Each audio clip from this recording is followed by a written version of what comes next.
Video is for anybody who needs to understand the need for election law reform. We'll dive into what has happened in my own campaign that has brought me to this moment and this need for this video. So here's a little bit of my story this past year. Okay, let's start from the beginning.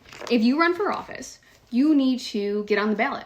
To get on the ballot, you need to go through a whole entire petition and signature process. That starts in March. Actually, let's write that down. No need for sticky note jokes, by the way, although they are kind of funny. So dates to get the signatures were March 2nd through the 25th. Dates to file those signatures, which are your petitions, to be on the ballot is March 22nd through the 25th. If this looks like a child wrote it, it's because I'm writing it backwards because the camera's inverted for some reason. Here's the thing. To get on the ballot, you normally need 5% of registered voters from that party and that district to sign for you. Because of COVID, this year it was 1.5%. Now you guys might remember that I made a video thanking everybody who did sign for me to get on the ballot. And I explained that I tripled the amount of signatures I needed. It's a very intense process. This is a legal document. People are signing. It needs to state their address of where they're registered to vote. It needs to be their legal name and match their voter registration. They need to be a member of the party. There are so many rules that go into this. My opponent submitted the files March 25th, the last day at 4:30 p.m., the very last hour. There's 492 Republicans in the first ward of Utica. That means 1.5% of that math. He needed 8 signatures. What he did was he got 9. Now, when I saw the signatures, I had a little bit of a moral dilemma of, do I challenge them? Because there were a lot of errors that stood out to me. Really, when it came down to the end of the day for me is I just wanted to hold them to the same standards that I held mine. Not just the standards that I held mine to, but based on what the law says is required. 6 of the signatures alone I found issues with. An example of one of the issues that stood out to me is that one of the addresses written down, that address shows nobody is registered to vote there.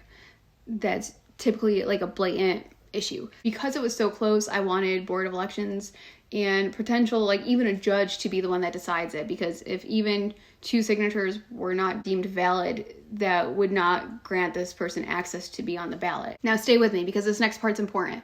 What happens is if you want to file an objection, you have 3 days to submit a general objection against your opponent from the day that they file. You then have 6 days to submit the specific objections. It is then sent to Board of Election Commissioners. Both of them need to come to an agreement of if they side with you or the opponent's signatures. And I remember asking when I submitted my specific objections, how long do they have to get back to me? Somebody correct me if I'm wrong, but I was basically told that there isn't one. They get to it as soon as they can. All of this to tell you is on April 12th, I got a letter in the mail. And that letter was my determination letter from Board of Elections. Now on April 12th, when I'm reading this, that's important in a minute, stay with me. The very last sentence states, 1 valid signature is required to receive the designation in question. Therefore, the petition, my opponent, retains its presumption of validity. Wait, what? 1 valid signature? 1? No, guys, they need 8. And my opponent, if you're watching this video is honestly, it's not about him. This is about election law process. So naturally, my question is what do I do now?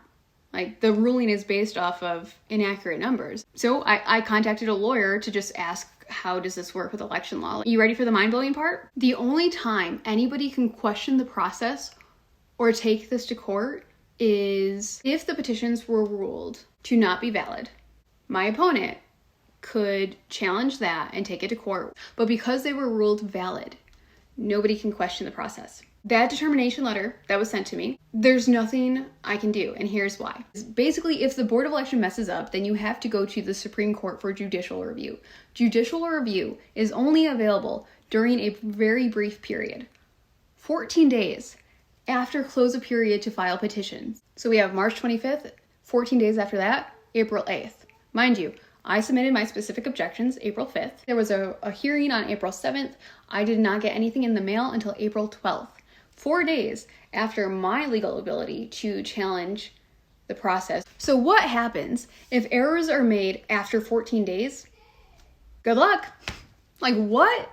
This system is so broken. The whole thing is messed up. Honestly, you could take the very best Board of Election Commissioners who are qualified more than anybody in this world, put them in this system, and they are not set up to succeed. Which means we're not set up to succeed. And I'm not talking candidates, I'm talking citizens. Even before people can show up on election day and vote, all of this is happening in the background months in advance. We have a lot to fix. And what happened in Oneida County Board of Elections last year, like, yeah, sure, a lot of reporters jumped on it, but didn't fix anything. Get an updated letter from Board of Elections saying a corrected determination. They said the commissioners could not reach an agreement on 5 signatures regarding the objections raised, leaving 4 valid signatures and 5 split votes. So my opponent will be on the ballot. Yes, we know that. Here's what I'm frustrated about. There was that hearing on April 7th. When commissioners cannot agree on a challenge, it rules in favor of the person's petition in question automatically. That doesn't make complete sense to me. If it's a 50-50 split vote, I don't see the justice in that. Obviously, if I've ever been on the other end of that and it worked out in my favor, oh yeah, I love it. But it just has to work all the way around in every situation on both sides. So when I look at the rulings and the determination made, they deemed 4 of them to be valid. They deemed 5 of them that they couldn't agree on, which means it went in his favor. I get a little concerned because whatever happened in that hearing on April 7th that made the first letter that said only 1 valid signature was made, like, did they just give up on the last 5? Because they thought they only needed 1 and 4 is enough, so let's not even argue about the last 5? I don't know. I'll never know. This video is not about our Board of Election Commissioners now. Like, this is a broken system. We need election law reform. The 3 things off the top of my head of my experience in this year's election season is if there's a 50-50 split vote, there should be a third party involved, a judge, a somebody, to even the score, especially when it's like Republicans versus Democrats. The public hearing for these reviews, I think, candidates should be invited. It should be open to the community. It should be a transparent process. The last one, the biggest one, if an error is made, there needs to be room for it to be held accountable. So because the Board of Elections ran out the clock on me, which, like, I'm not speaking to their intentions, I'm just saying that's literally what happened. They made a decision 4 days after my ability to submit something for judicial review that I don't have a say anymore. Like, that doesn't make sense. I hope I did an okay enough job explaining the processes. If I didn't, please write to me and correct me and I'll come back on here and we can fix some things. But also, therein lies the problem. These procedures should be a lot more straightforward and way more accessible to the public for anybody who ever wants to run for something and to just have the expectations clear.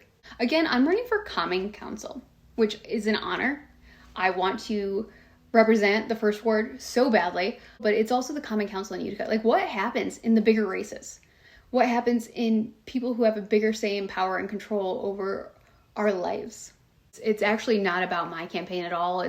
Or my opponent or Board of Election Commissioners. It's about these due processes that are failing and the need for election reform across the board.